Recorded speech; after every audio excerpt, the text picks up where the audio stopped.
বৃহস্পতিবার আষাঢ় মাসের শুক্লা অষ্টমী তিথি। এই তিথি থেকে শুরু হয় খয়েরপুরের পুরান হাভেলির চতুর্দশ দেবতা মন্দিরের খার্চি পূজা। এই খার্চি পূজাকে কেন্দ্র করে 7 দিন ধরে চলে মেলা এবং প্রদর্শনী। বৃহস্পতিবার এই মেলা এবং প্রদর্শনীর আনুষ্ঠানিক উদ্বোধন করেন রাজ্যের মুখ্যমন্ত্রী প্রফেসর ডক্টর মানিক সাহা। এই অনুষ্ঠানে উপস্থিত ছিলেন রাজ্যের পর্যটন মন্ত্রী সুশান্ত চৌধুরী, বিধায়িকা স্বপ্না দেববর্মা, পুরাতন আগরতলা পঞ্চায়েত সমিতির চেয়ারপারসন ঝর্ণা রানী দাস। অনুষ্ঠানে পৌরোহিত্য করেন স্থানীয় বিধায়ক তথা খার্চি মেলা কমিটির চেয়ারম্যান রতন চক্রবর্তী। মেলা ও প্রদর্শনের উদ্বোধন করে মুখ্যমন্ত্রী অনুষ্ঠানে বক্তব্য রাখতে গিয়ে বলেন, আষাঢ় মাসের শুক্লা অষ্টমী তিথির জন্য আমরা প্রতি বছর অপেক্ষা করতে থাকি। রাজ্য, বহিরাজ্য এবং বাংলাদেশ থেকে প্রচুর সংখ্যক দর্শনার্থী রাজ্যের রাজপরিবারের কুল দেবতার এই পূজা এবং মেলায় আসেন। মুখ্যমন্ত্রী জানান, 1780 সালে মহারাজা কৃষ্ণমাণিক্যের শাসনকালে খয়েরপুরে এই মন্দির হয়। উদয়পুর থেকে পুরাতন আগরতলায় রাজবাড়ি স্থানান্তরিত করা হয়। পরে রাজবাড়ি আগরতলায় স্থানান্তরিত হলেও মন্দির এখানে থেকে যায়। তিনি বলেন, পাপ মোচনের জন্য শুভ শক্তির পুজো হলো খার্চি পূজা। এই পূজা সুখ এবং সমৃদ্ধির পূজা। এই পুণ্যদিনে রাজ্যবাসী এবং রাজ্যের সুখ ও সমৃদ্ধি কামনার পাশাপাশি রোগভোগ থেকে মুক্তি পাওয়ার জন্য চতুর্দশ দেবতার কাছে প্রার্থনা জানান মুখ্যমন্ত্রী। তিনি আরও জানান, রাজ্য সরকার চতুর্দশ দেবতার আশীর্বাদ নিয়ে কাজ করছে। তিনি বলেন, খার্চি মেলা ও পুজো ঘিরে ভাব বিনিময় হয়, ভালোবাসা ও সংস্কৃতির মেলবন্ধন করে ওঠে। এই মেলা ও পুজোকে কেন্দ্র করে ঐতিহ্য এবং পরম্পরার সেতু বন্ধনের বীজ বপন হয়।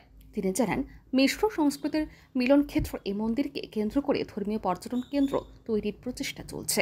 এই মেলাকে সামনে রেখে একটা ভাব যে বিনিময়, সেটা কিন্তু এখানে হয় এবং আমাদের যে ভালোবাসা এবং সাংস্কৃতিক যে মেলবন্ধন, সেই মেলার মাধ্যমে কিন্তু সেটা আমরা পাই এবং আমাদের মধ্যে যে ভ্রাতৃত্ব যে বোধ, সেটাও কিন্তু জেগে ওঠে, যে কোনো মেলাই হোক। এবং প্রতিটা মেলারই কিন্তু একটা আলাদা তার একটা রূপরেখা আছে, এক এক জায়গায় এক এক রকম।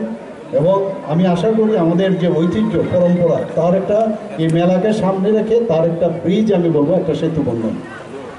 এবং এখানে আমার পর্যটন মন্ত্রী মহোদয় আছেন এখানে, উনি পর্যটনকে নিয়ে অনেক চিন্তা ভাবনা করছেন, আমার সাথে প্রায়শ কথা বলেন।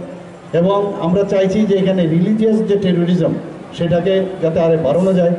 আমরা এই চতুর্দশ দেবতা যে বাড়ি, সেটাকে আমরা রিলিজিয়াস যে একটা পর্যটন যে কেন্দ্র, সেটাকেও আমরা আমাদের যে ক্যালেন্ডার, তার মধ্যে আমরা ঢুকিয়েছি।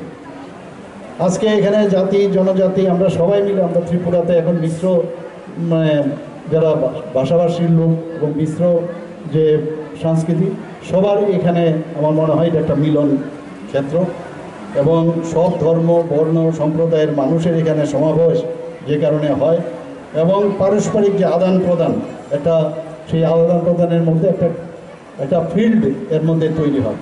অনুষ্ঠানে বক্তব্য রাখেন পর্যটন মন্ত্রী সুশান্ত চৌধুরী এবং খার্চি মেলা কমিটির চেয়ারম্যান তথা বিধায়ক রতন চক্রবর্তী।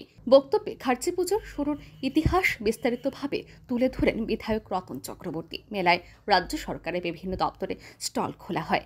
আগামী 7 দিন ব্যাপী এই চতুর্দশ দেবতা বাড়ি প্রাঙ্গণে বিভিন্ন সাংস্কৃতিক অনুষ্ঠানের আয়োজন করা হবে। ব্যুরো রিপোর্ট, আর নিউজ।